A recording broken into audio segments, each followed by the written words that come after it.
Vega Jewelers, exclusive luxury bridal jewelry exhibition 6th and 7th December, Hotel ITC Grand, Bay Beach Road, Vizag. ఇప్పుడు చాలా మంది అంటే పాత వాళ్ళు సుధీర్ గారు కావచ్చు, అంతకుముందే చంద్ర గారు వాళ్ళు వెళ్ళిపోయారు అనుకోండి.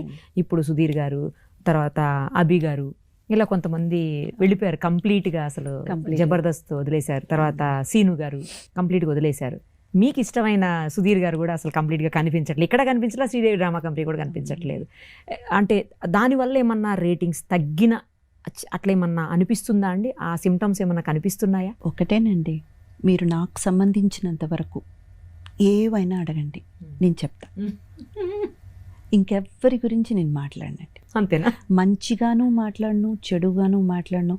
మంచిగా కొంతవరకు నాతో కనెక్ట్ అయిన విషయాలు నేను మాట్లాడతానేమో కానీ వాళ్ళ పర్సనల్ డెసిషన్స్, వాళ్ళ పర్సనల్ పర్సనల్ దేని గురించి నేను మాట్లాడినండి. ఇప్పుడే కాదు, ఎప్పుడు మాట్లాడినా ఇంటర్వ్యూస్ మీరు ఏదైనా తీసుకుని చూడండి. ఎందుకంటే ప్రతి ఒక్కరు దానివల్లే నాతో చాలా విషయాలు షేర్ చేసుకుంటారండి. ఓకే, ఈయన వాళ్ళు వీళ్ళని కాదండి, వాళ్ళ పర్సనల్స్, చాలా పర్సనల్స్ కూడా నాతో షేర్ చేసుకుంటారు. బికాస్ ఇంద్రజ దగ్గర చెప్తే ఇలా విని ఇక్కడికి వెళ్ళిపోతుంది కానీ ఇక్కడికి రాదు, బయట నుంచి రాదు. నాకు తెలియదని చెప్పను, తెలిసినా చెప్పను. ఎంత క్లియర్గా చెప్తున్నారు, తెలిసినా చెప్పను అని. చెప్పనండి, ఎందుకంటే అది కాదు కదండి నా పని. ఓకే, మీరు నా గురించి ఏమైనా అడగండి, అండ్ నా పర్సనల్లో అడగండి, నా ప్రొఫెషనల్ అడగండి. అండ్ పర్సనల్లో కూడా మా ఆయనకి సంబంధించి ఓన్లీ ఆయన వరకే అయితే కూడా నేను మాట్లాడను. నేను ఆయన సంబంధించి ఏమైనా అడుగుతారా చెప్తాను. ఇంకా మా పాపను కూడా కలుపుకుంటాను. తన 9th స్టాండర్డే అయినా కానీ తనకి సంబంధించి తన పర్సనల్ కూడా నేను మాట్లాడినండి. ఓకే, అది నా పాలసీ. ఓకే, పోనీ వాళ్ళు వెళ్ళిపోయినందుకు మిస్ అవుతున్నారా మీరు? ఎందుకంటే మీతో చాలా బాండింగ్ ఉంటుంది. అబ్సల్యూట్లీ కదా, విపరీతమైన బాండింగ్. అబ్సల్యూట్లీ సిద్ధు ఒక ఎపిసోడ్ చేసాం ఎక్స్ట్రా జబర్దస్త్లో. రామ్ ప్రసాద్ గారు చాలా, అది బాగా ఈ మధ్య ట్రెండింగ్ అండి. అది మీరు రామ్ ప్రసాద్ గారు చేసింది, వీళ్ళు లేకపోవటం అది కాదు నేను అంటుంది. వాళ్ళు లేకపోతే మీరు మిస్ అవుతున్నారా? అవునండి, సూపర్. అసలు కాదు, ఆ ప్లేస్ ని మీరు రీప్లేస్ చేసి కాదండి, కాదు. దాని మీద ఒక స్కిట్ చేశారు ఎక్స్ట్రా జబర్దస్త్లో. ఓకే, ఆయన లేకపోవడం వల్ల రామ్ ప్రసాద్ గారు ఎలా ఒంటరివాడు అయిపోయాడన్న దాని మీద ఒక స్కిట్ చేశారు. అప్పుడు ఆయన కెవ్వు కార్తిక్ అనే పర్సన్ ఇట్లా అలా స్పెక్స్ తీసుకుని ఇట్లా పెట్టుకున్న, ఐ వాజ్ లైక్, నాకు ఇంకా ఆపుకోలేకపోయాను. నేను ఏడిపోయితే నాకు నిజంగా అండి, నాకు అలా అంత ఎమోషనల్ అయ్యే పర్సన్, చాలా ఎక్కువ చూపించే పర్సన్ కాదు, అవుతాను బట్ అది పబ్లిక్లో అంత చూపించే పర్సన్ అయితే కాదు. కొంచెం అరే అందరు చూస్తున్నారన్న ఫీల్ ఉంటుంది, కానీ అప్పుడైతే మాత్రం తట్టుకోలేకపోయాను నేను. అది ఎంత మిస్ అయ్యారు, అక్కడే చూపించేశానని ఇండైరెక్ట్గా చెప్పారు. ఇప్పుడు నాకు సిద్ధు అంటే చాలా మిస్ అయ్యాను. అంటే తను అట్లా పిలుస్తారా మీరు? సిద్ధు అని. సో సుధీర్ని. అదే నాకు అర్థం కాలేదు ఫస్ట్, తర్వాత ఇప్పుడు అర్థమైంది. ఓకే, తను మామూలుగా అందరూ సుధీర్ అని పిలుస్తారు, మీరు ఒక్కళ్ళే సిద్ధు అని పిలుస్తారు? అలా కాదండి, వారు ఒకరోజు వాళ్ళ అక్కయ్య వాళ్ళు ఒక SDC అదే శ్రీదేవి డ్రామా కంపెనీ ఎపిసోడ్కి వచ్చినప్పుడు షీ సెడ్ దట్ ఇంట్లో మేము సిద్ధు అని పిలుస్తాము అనేసి చెప్పారు. ఓహో, సో అప్పటి నుంచి ఆయన కూడా కామెడీగా కొన్నిసార్లు నన్ను రాజీ అంటారు, అంటే మా ఇంట్లో నన్ను అలా పిలుస్తారు మిమ్మల్ని. ఓహో, సో ఊరికే కామెడీ, అది అలా అలవాటు పోయి. నాన్న అని పిలుస్తారు మీరు, అమ్మ అంటాడు తను. చాలా బాగా అనిపిస్తుంది, అంటే మీ బాండింగ్ చాలా బాగా అనిపిస్తుంది అసలు. దట్స్ బికాస్ ఇక్కడ నుంచి వచ్చింది కాబట్టి అండి, అదేం యాక్టింగ్ కాదు, నో కెమెరా కోసం మనం చేసింది అయితే కాదు. అందరితో ఉండరు కదా అట్లా, ఒకరిద్దరితోనే మీరు ఉంటారు అట్లా? లేదండి, యాక్చువల్గా చెప్పాలంటే నాకు ఎవరి మీదైనా అంతే ఒక మదర్లీ ఫీల్ అనేది నాకు ఎప్పుడు ఉందండి. బట్ ద థింగ్ ఈస్, ఈయన కొంచెం స్పెషల్ అనుకోండి, దట్స్ చాలా స్పెషల్ బాండింగ్ అనమాట. కొంతమంది అయితే అంటుంటారు ఏజ్ దగ్గర ఉంటుంది ఇద్దరిది, అమ్మ కొడుకు. ఆయనకి నాకు 8 years అండి, 7 to 8 years డిఫరెన్స్. దగ్గరగా ఉంటుంది ఏజ్, అయినా కూడా అమ్మ కొడుకులా వాళ్ళే ఉంటారు ఇద్దరు. బాగుంటుందండి, మీరు కూడా ఎవరి చేతనైనా అమ్మ అని అనిపించుకోండి, చాలా బాగుంటుంది. వేరే ఏ పదం కన్నా కూడా మేడం, అక్క, తొక్క పేర్లు ఇవన్నీ తీసేస్తే అమ్మా అని ఎవరైనా పిలిస్తే చూడండి, అది చాలా బాగుంటది, గమ్మత్తుగా ఉంటది వినడానికి. Yeah super. అసలు తర్వాత ప్రవీణ్ విషయంలో కూడా ప్రవీణ్ ఒకడు దేవుడిచ్చిన అమ్మనేమో. నాకు దేవుడిచ్చిన కొడుకు అనుకోండి, అంతే కదండి. చిన్న పిల్లడు, మంచి చిన్నోళ్ళండి, మంచి బాగా ఏమంటారు, ఒక లోన్లీగా ఫీల్ అయ్యే ఒక పర్సన్. నాకు అమ్మలేదు కదా అన్న లోటు ఎక్కువగా ఫీల్ అయ్యే ఒక పిల్లోడు. అది నాకు చాలా బాధేస్తుంది అనమాట. అలా ఎప్పుడు అనుకోవద్దురా, any time you can call me. మీరిద్దరు కలిసి ఒక స్కిట్, ఒక పాటలో చేశారండి, ఎంత బాగుందో. లేదు అది స్కిట్టేనా, మదర్స్ డే సెలబ్రేషన్ లో అమ్మకు ప్రేమతో. సో అది చాలా బాగుంటుంది అసలు, అది ఎంత బాగుంటుందో. అది ఈ గుర్తొస్తే. ప్రవీణ్ కూడా అంతే ఎఫెక్షన్ గా ఉంటారు, నాకు కాల్ చేస్తుంటారు, అమ్మాయి ఎలా ఉన్నారు, వచ్చారా, అది ఇది అని చెప్తుంటారు. నేను కూడా హైదరాబాద్ వచ్చినప్పుడల్లా కాల్ చేయడం, ఎలా ఉన్నా. గిఫ్ట్ ఇచ్చారంట, పెద్ద గిఫ్ట్ తనకు. పెద్ద గిఫ్ట్ అంతా లేదండి, ఒక వాచ్ ఇచ్చాను అంతే.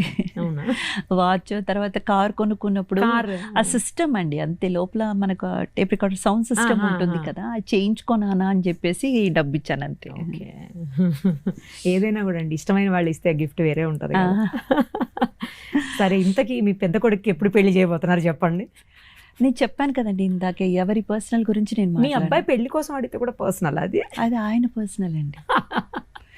రేపు నా కూతురికే నేను అదే చెప్తున్నాను, నీ పెళ్ళికి నాకు చెప్పి పిలవమ్మా అని చెప్తున్నాను. ఇదేంటండి? అవునండి, వాళ్ళే వచ్చి అమ్మ చూసి పెట్టంటే అది వేరండి. ఓకే, లేకపోతే మనం ఇంటర్ఫియర్ అవ్వకూడదు. అంతేలేండి, నెక్స్ట్ జనరేషన్స్ ఎలా ఉంటాయో తెలియదు కదా. మన జనరేషన్కి కూడా అవకాశం ఇచ్చి ఉండాలి, వీళ్ళు ఇవ్వలేదు కాబట్టి మనమే తీసేసుకున్నాం.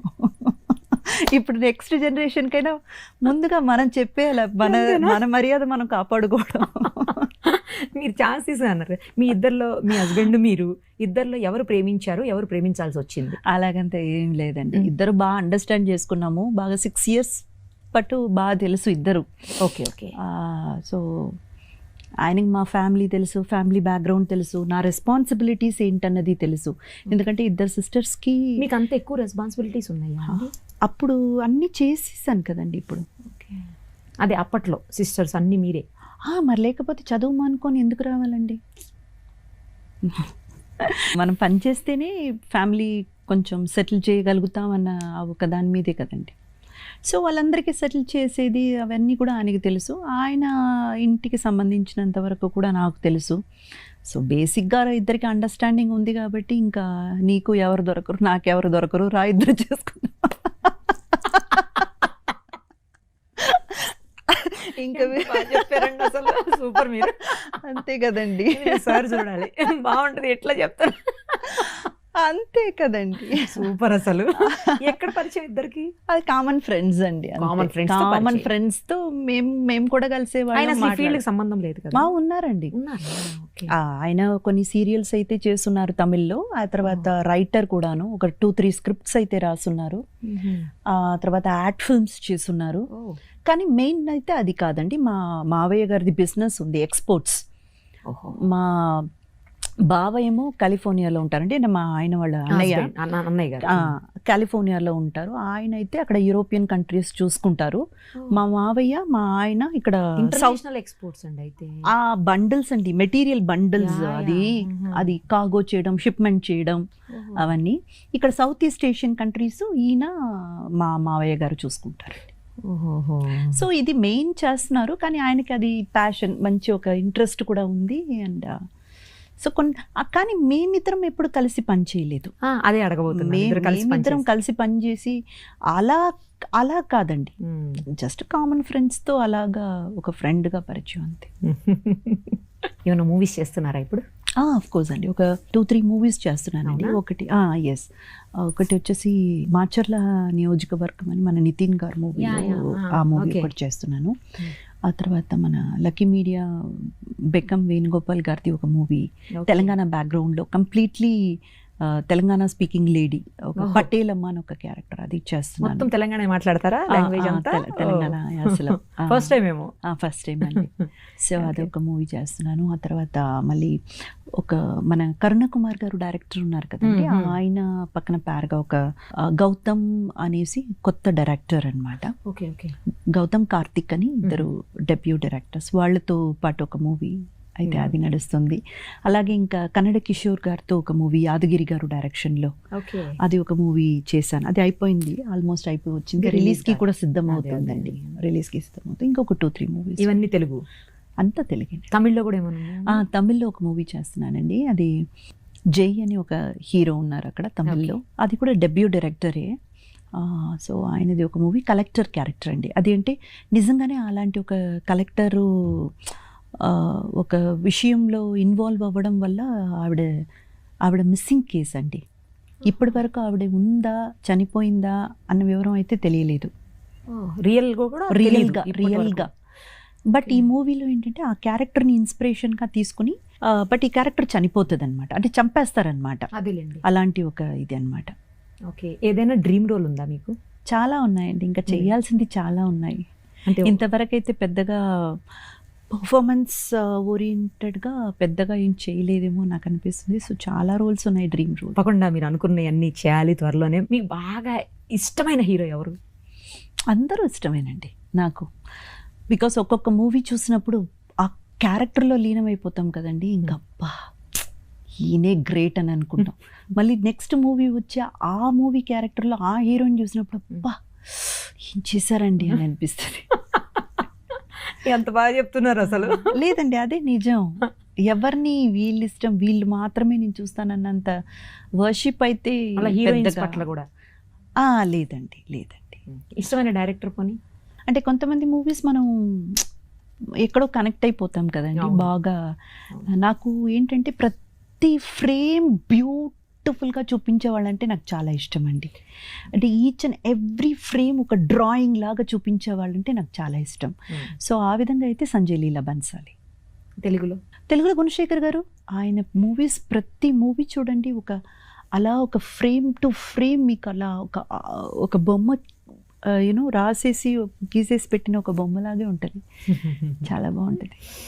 ఓకే. మీకు బాగా నచ్చిన మూవీ ఏది? నేను వర్క్ చేసింది కాకుండా రెండు చెప్పండి. నాకు చాలా ఇష్టమైన మూవీ నేను చేసింది సొగసు చూడతరమా అండి. సొగసు చూడతరమా గుణశేఖర్ గారిది. నరేష్ గారు కదండి? నరేష్ గారు, సీనియర్ నరేష్ గారు. అదే. సో ఆ మూవీ నా కెరియర్లో నేను చేశానని చాలా గర్వంగా చెప్పుకునే మూవీ అయితే ఆ మూవీ అండి. నాకు చాలా ఇష్టం అనమాట. మీరు చాలా బాగా కనిపిస్తారు. అవునండి కదా. అవును, గుణశేఖర్ గారు అండ్ మన డిఓపి వచ్చేసి గుణశేఖర్ గారు అండి ఆ మూవీకి. ఓకే, నాకు అంత ఐడియా లేదండి, కొట్టకండి ఇప్పుడు. నాకు నిజంగా తెలియదు ఆయన డైరెక్టర్, కానీ నాకు ఆ మూవీ చాలా ఇష్టం. ఎందుకంటే ఆ మూవీలో మీరు బాగుంటారు. అఫ్ కోర్స్ యమనిలలో కూడా బాగుంటారు. నేనే చెప్పాను కదా నరేష్ గారని. అవునా? చూడకపోతే ఎట్లా చెప్పాను నేను నరేష్ గారని కదా? అవునా కాదా చెప్పండి. నరేష్ గారు అని చెప్పానా చెప్పలేదా? నాకు కొంచెం టైం ఇవ్వండి, ఇది డైజెస్ట్ మీరిద్దరు యాక్ట్ చేశారు. ఒక్కటి మాత్రం గుణశేఖర్ గారు వినకూడదు, పాప మనిషి చచ్చిపోతాడు. అయ్యో, నేను డైరెక్టర్స్ ఇష్యూలో ఏ మూవీకి ఏ డైరెక్టర్ చాలా పూరండి. నాకు ఇద్దరు తెలుసు, హీరో తెలుసు, హీరోయిన్ తెలుసు, స్టోరీ తెలుసు, అంతే తెలుసు. నాకు నిజంగా ఇష్టమైన మూవీ అండి. ఆ మూవీలో మీరు చాలా బాగుంటారు. ఓకే. నరేష్ గారు అని చెప్పానా లేదా చెప్పండి. మీరు బాగుంటారని చెప్పానా లేదా? మరి హలో సాంగ్ కూడా బాగుంటుందండి, సొగసు చూడతరమా అనే టైటిల్ సాంగ్ కూడా చాలా ఇష్టం. ఏం చెప్పినా హైలైట్ అది పడిపోయింది. ఇంకేం చెప్పినా మీరు వినరు. నేను వినడం కాదు, ఆయన ఇప్పుడు మీరే ఈ బిట్ కట్ చేసి గుణశేఖర్ గారికి పంపించేలాగున్నారు. లేదండి ఆ తప్పు చేయను. మీరు యాక్ట్ చేసినవి కాకుండా వేరే మూవీస్ అంటే ఏది ఇష్టం? కలేజా, మహేష్ బాబు గారు. త్రివిక్రమ్ గారిది.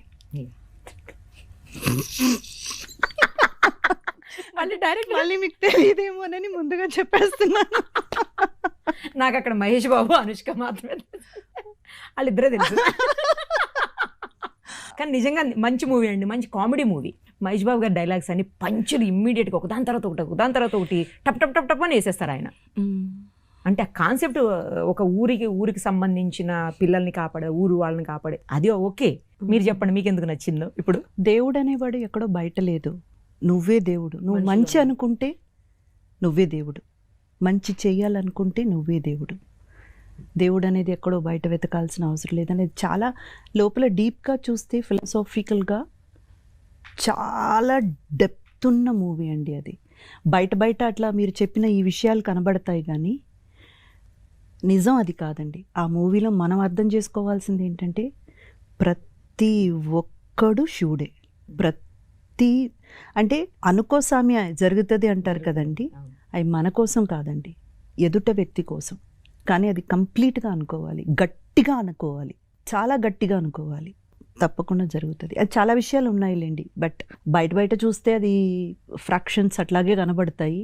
అది ఈ మూవీయే కాదండి, త్రివిక్రమ్ గారిది మీరు ఏ మూవీ తీసుకున్నా లోపల ఆధ్యాత్మిక విషయం ఒకటి ఉంటుందండి.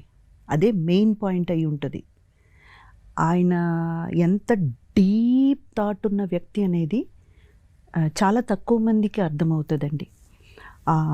ఆయన one of the best writers కాదండి, one of the best thought provoking director we have today. Trivikram గారి మూవీలో ప్రతి మూవీలో కూడా అండి ఎక్కడో ఒక చిన్న ఆధ్యాత్మికమైన ఒక పాయింట్ ఉంటుంది, ఒక ఫిలాసాఫికల్ థాట్ ఉన్న ఒక పాయింట్ ఉంటుంది, దాని చుట్టే కథ ఉంటుంది. కానీ ఆ కథ చాలా ఎంటర్టైనింగ్గా, చాలా హ్యాపీగా రన్ అవుతూ వెళ్ళిపోతుంది. బట్ నిజం చెప్పాలంటే అండి అది ఎమోషనల్గా చాలా డీప్గా ఏదో ఒక పాయింట్ టచ్ చేస్తూ వెళ్తుంది.